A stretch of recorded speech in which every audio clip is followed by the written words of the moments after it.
Welcome to Growing Bremerton Together with your Mayor, Patty Lent. I'm here with Char, and Char, today's program, you've got me scheduled on the budget. Well, I know yourself and council made some very tough decisions, and now we have a direction for the remainder of our year. So give us an overview, Mayor, of how it went, where the cuts are happening. I'm happy to do that. On our full City Council session, our meeting that was held on July 7th, the board was unanimous in moving the amended 2010 budget. Even in our President Nick Walford's absence, he was willing to move the budget, so it was a unanimous vote.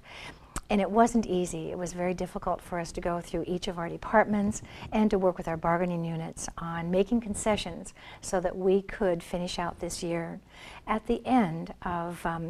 At the beginning of this year, our fund balance was lower than anticipated, and that was about $432,000.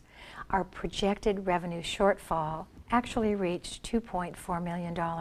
So the job at the very beginning was one that took a lot of diligence, and we worked a lot for this budget. The things that we've asked for our Teamsters, our fire, our police, and our management bargaining units were to look at saving jobs, saving positions within each one of the divisions, and trying to get the right size of city government. We did that by actually identifying revenue sources from grants and changes in operations. That equaled about $462,000. I'm just going to give you lump sums of things that reach that $2.4 million. I actually, through my direction, the departments reduced operational spending by $1.6 million, and that included our personnel, labor concessions, as I mentioned, with our bargaining units, reduction in our force. We had early retirement that was offered, and of the 20 positions that could have taken it, 12 people actually took early retirement, and that lasted through the month of June. Supplies and services, we actually cut our supplies, which will reduce our services and reduce some of our service levels. What we've done this year for the balance of 2010 hopefully will be carried over for 2011. We're looking at a revenue that will be fairly flat, and what we've identified here has to carry over. That's continued focus on sustainability, increased efficiencies on how we run our city government, and striving toward an increased fund balance. Right now we have a 5%, where our policy states that we should be having or striving for 8.5% operational expenses. We actually reached Moody's rating of A1, and in doing that it does show that we want to take and have a higher percentage in our fund balance. Our arterial streets and special revenue funds, we reallocated our fuel tax revenue from arterial streets to our street fund. We had separate funds, and we feel that we're going to be, again, more efficient by having the two together. And we've identified reductions in operating expenses for the arterial streets and road. Our parking fund, we eliminated our pay and display program. It was something that was created. Council looked forward to maybe working on that program this year. We're going to extend it out, and we had set aside about $450,000, so we saved that amount of money by moving that pay and display type investigation out. It also includes a reduction in transfers from our general fund into our reduced parking. Capital improvements were also part of this budget change. Public safety bond, we made an adjustment that incorporates our bond proceeds for our court facility project. That's going to be opening up hopefully September, no later than October. I know this city has needed that courthouse, and in 2002 the citizens voted through a levy to make that happen, so it's exciting for us to see that take place. Our general government capital improvement fund, which is our real estate excise tax, we made a reduction of $150,000 in that real estate excise tax, and we eliminated some debt issue proceeds. Park construction fund, we incorporated some changes from that, and I'm sad to say, Char, that our parks department was the one area that I felt took the largest hit. We know that parks are a quality of life. it was said during our council meeting that it's the soul of any community, and especially a city, that we're trying to develop and grow with Bremerton. We're going to complete 2 parks that we had on the books. We were able to take and complete that through a bond issue, and that would be Lions Park and the Kiwanis Park. Our swimming pool is an area that we had lots of people in our audience, and I've gotten lots of email and phone calls. They would like that Jarstead pool to remain open. It has been kind of a catalyst for youngsters, our senior citizens, for people that are actually going through some therapy to get back into their health benefits, and we realized the importance of that pool.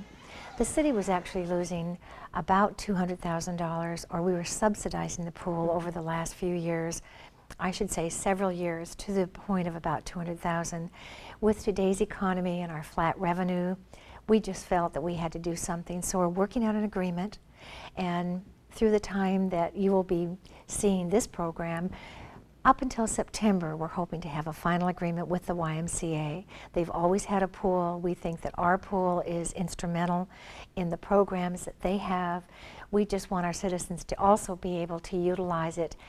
They feel they didn't want to join the Y just to use the pool. So it's something that we're paying close detail to, and we have great cooperation from our YMCA. So it will move forward. It will save us that $200,000, and we're not there yet, but hopefully during these summer months we'll be able to get to a conclusion with our contract. Mayor, what other changes will we see at parks? Are they losing staff, or is there going to be some less hours of operation at the recreation center? 3 things that are happening. First of all, our summer help had to finish in July 1st. So our regular employees that have lots of responsibilities throughout our city, they're taking up cleaning the restrooms, opening and locking gates, or the parks at night, doing real menial chores in addition to what they do for mowing, keeping the city parks in good condition. As you know, we have the flower baskets, and we have lots of flowers in our big pots. We were able to contract with 12 separate businesses through the Downtown Business Association, and they're actually taking care of those pots. So we have 16 pots of flowers. They are thriving and will throughout our summer months, and our businesses are pleased to have that as part of the beautification of Bremerton. Another thing is the hours. Our senior center hours are staying about the same. We might have to cut 1 hour from that. This is the last year we'll have the programs where the cost of those programs come into the Parks Department, and we actually have on staff the instructors. Next year we're looking at perhaps even having more programs, because if we turn that over to a small entrepreneur or a business person that will charge the fee from the participants of a program, they will actually pay us rental for the use of the senior center, and then that is their little business. We're hoping to have Pilates and yoga, more things than we offer currently. So that's one other change. And then at our Sheraton Park, where we have our gym facilities, the thing there is that we don't have enough staffing to keep it open for the hours that people have been used to using.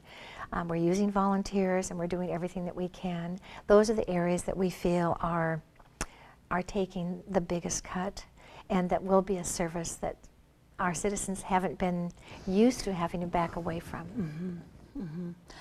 Mayor, did you say that the special events, day camps, things like that are going to be gone as of July 1st? It's the maintenance staff? It's just the extra help that does the maintenance. We have a full course. If you pick up our parks program throughout the summer, this year we have everything just as it has been. Good. And we have even additional things in the area. We provide a meal, as you know. Boys and Girls Clubs have 2 meals a day, and Emmanuel Apostolic Church is also doing Monday through Friday 2 meals, breakfast and lunch.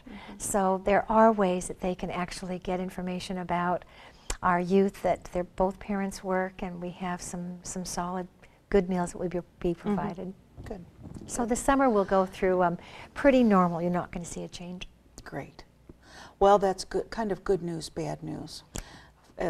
especially as we work through this budget. But let's talk a little bit more about the enterprise and internal service funds, and what changes are we going to see there? These are funds that we do internally that actually we have, like our golf course is an enterprise fund.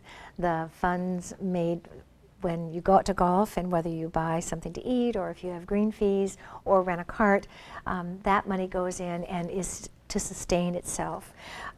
What we did there is we had a reduction in professional services and revenue for changes in our golf contract. They'll take more responsibility, and we won't have any subsidized funding going from the city. Utility funds, we have reductions in charges for services. We have a payment in lieu of taxes that is transferred out of utility funds. It's something done by many municipalities and jurisdictions, and we were able to take and again have a stopgap for our budget through that. And then our equipment rental and reserve, maintenance and operations, we were able to do a real hard look at that. And we incorporated and increased efficiencies. We identified within the maintenance operations how we could save some money. We also did restructuring of our vehicle reserves by saving $487,000. This amount does not eliminate our replacement or what we have to do in the future, so we still are going to be solid for any future replacement of our vehicles. The 2010 budget is balanced. We've improved efficiencies citywide. We're making progress toward increasing our fund balance, and hopefully, if it stays as it is, that will be increased by $71,000. We continue to monitor our revenue, and we are living within our means. So I want to thank not only the staff that made all of this possible. We had lots of hours and Saturday work. We met not only with all of our bargaining units, we met with individuals. Everything that we requested was on a voluntary basis, and our employees, all 360 employees, stepped forward and made concessions. So it couldn't have happened without full cooperation. And I want to say also, this is the first time that our finance department actually met with, and they gave a briefing to each one of our city council. So they could ask the detailed questions. Excellent. They could find out exactly what transpired, why we had to take the cuts, and do the things we did for a balanced budget. Excellent.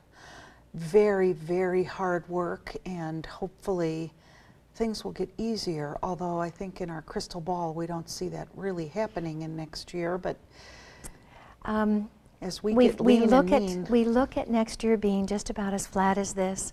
Our housing market and our jobs, I really believe that we are one of 4 cities in Kitsap, one of 281 cities in our state of Washington, and we're all feeling the pinch of not having jobs available for our people out of college, for our summer high school students, and for those that have had their jobs eliminated in other companies.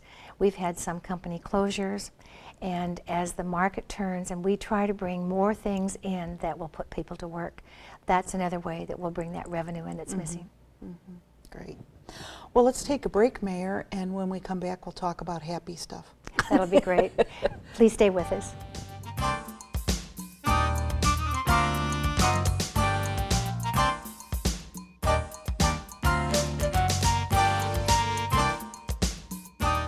Welcome back to Bremerton Together. After the budget, we have some good news. Yeah, we do have some good news. There's lots of positive things happening on the education aspect of our community, and the first one is the Washington Cash program, and I understand you're very involved in that, and talk to us a little bit about how that program is growing. Washington Cash is Washington Community Alliance for Self-Help. And as we spoke about not having jobs, people that are not working right now have decided to go into an entrepreneurial type business. And Washington Cash does just that. They take any ideas or hobbies that people have. There's a full team that takes you through from the very beginning. It talks about finances, it talks about the legality of rental space, business plan. Business plans. The business plan is probably the biggest thing. We've had a 200% increase in the last year of people going through the program. Mr. Bill Hoke is part of that program, and I'll tell you, I went to the graduation, and this is the graduation picture for 2010. It was amazing to see the different businesses that people were doing, anything from hair salon.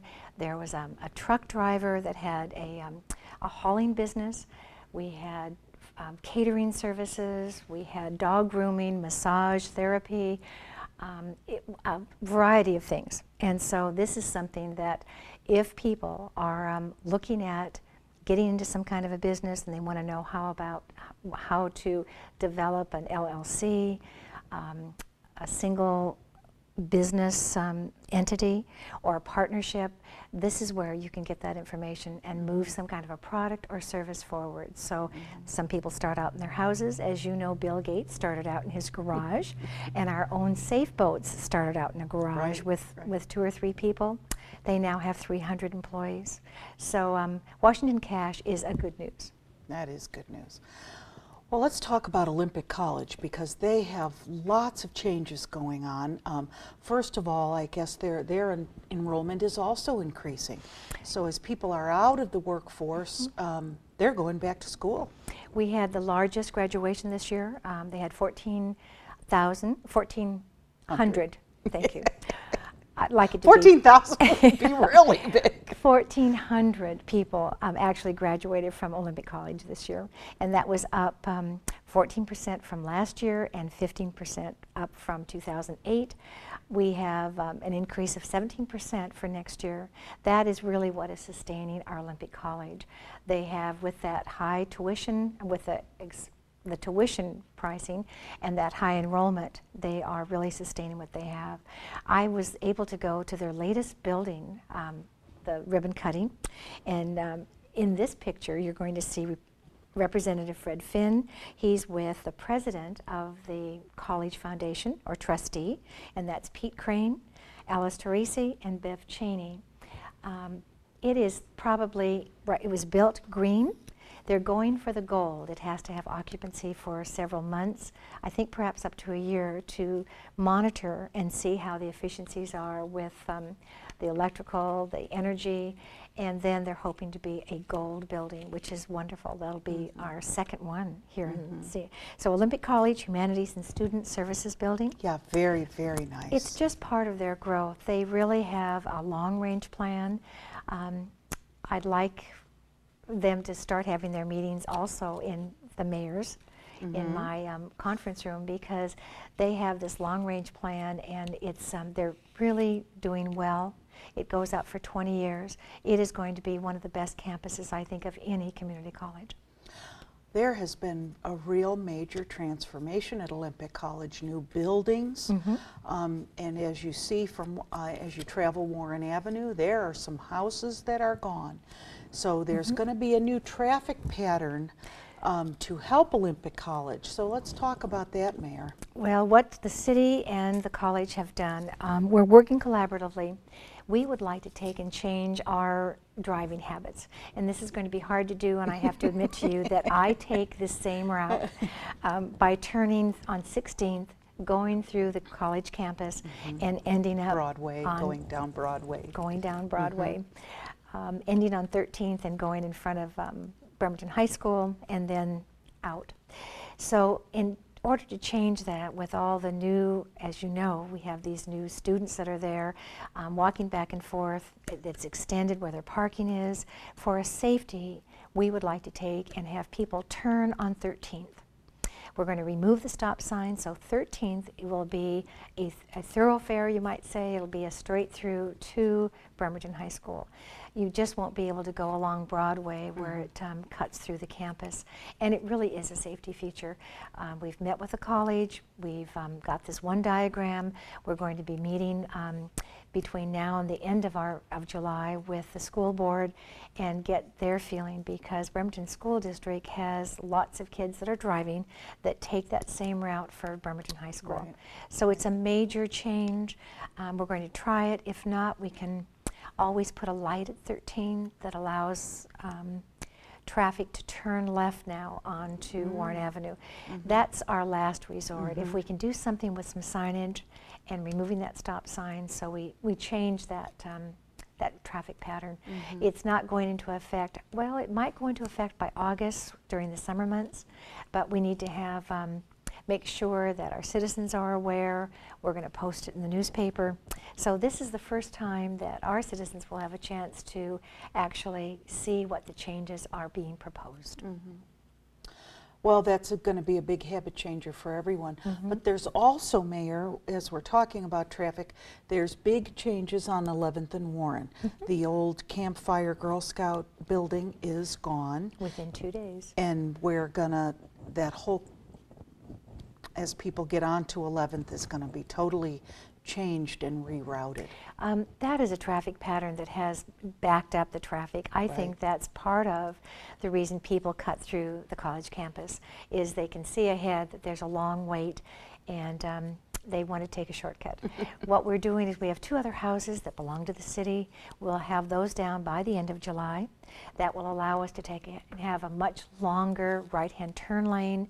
It takes away that it's a little crowded and cramped right now, but that will make a big difference in our traffic flow on Warren Avenue in our major streets where the traffic. They want to get to the high school and to the Olympic College and across the Warren Avenue Bridge. So that will make a difference, and we'll be working on that through the summer. Big changes, big changes. And hopefully that bottleneck on 11th and Warren, as you say, will alleviate, and people will then be able to use the cut on going up 13th rather than using the Broadway cutoff from Olympic College. All very good things. Next, let's talk about the Youth Wellness Center and Mr. Stephen Hall. I actually have Mr. Hall's photograph.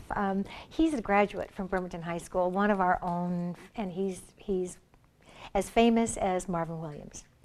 This man, he graduated in 1966. He has an office in New York City. He has an office in Beijing, and he also taught at Columbia University.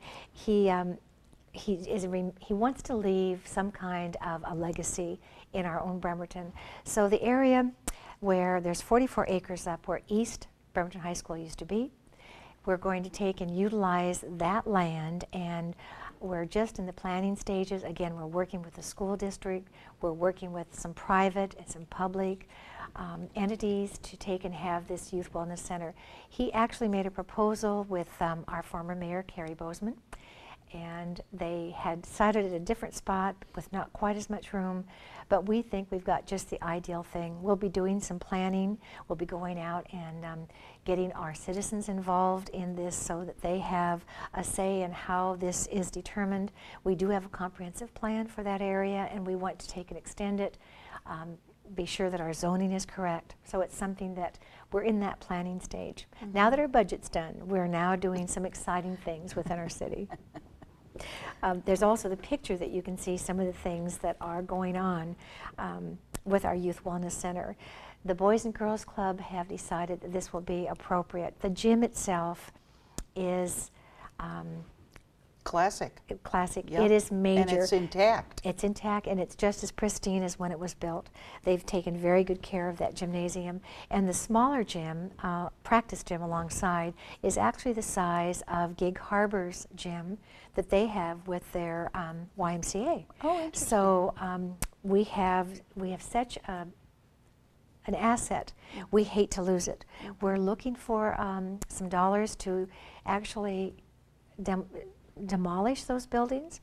They were built 40 years ago, and so having said that, they have lead paint and they have asbestos. So if we could have that demolished, it would really make it easy for our private investors to come in and do something. I think the only school district presence there now actually is their food service. Is that correct, Mayor? It is their kitchen and they make the meals, thousands of meals for all the school districts, including all of our alternative schools. And that will remain until they build a new one. Oh, good. So that's something that they need a new modern kitchen. We're hoping to have a farmer's market. Right now, the current kitchen has a contract with Eastern Washington, and they get a truckload of fresh vegetables and fruit. If we had a farmer's market there, it would be so much easier to have a variety of foods, and we use that in what's being planned for the nutrition of our students. So we're really trying to take good care of those students that we feed. And there's fabulous outdoor facilities there, fields and the track. They have the track. We're going to utilize it's- all the things that they've got there. So it's just the right size for the things that we want to do: nutrition, fitness, and education, with all the things that a youth growing up needs. Excellent, excellent. Well, Mayor, our Kitsap Sun is celebrating its 75th birthday, and we all know that the newspaper industry is changing, and Kitsap Sun is being flexible and making those changes as well.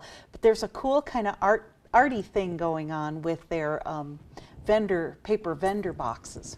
There is. I don't know whose idea it was, but very creative. In May, there was a kickoff to their 75th anniversary, and between May and July, that's when they're celebrating. So there will be an art exhibit at Collective Visions Gallery.